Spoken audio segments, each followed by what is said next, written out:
ลบไปเด็กไปย่างไรเบิ้งสิล่ะเบิ้งเสียแบบคิดไปก่อนเลยเป็นลมเลย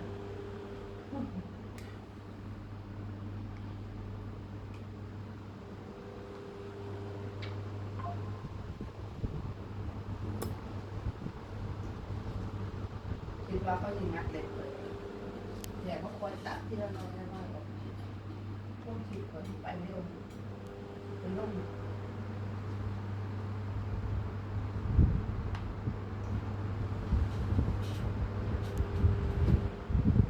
แต่ว่าเขามาตัดตอนมันเจ็บเนี่ยมันก็จะเจ็บตอนมันอักเสบไปแล้วนะ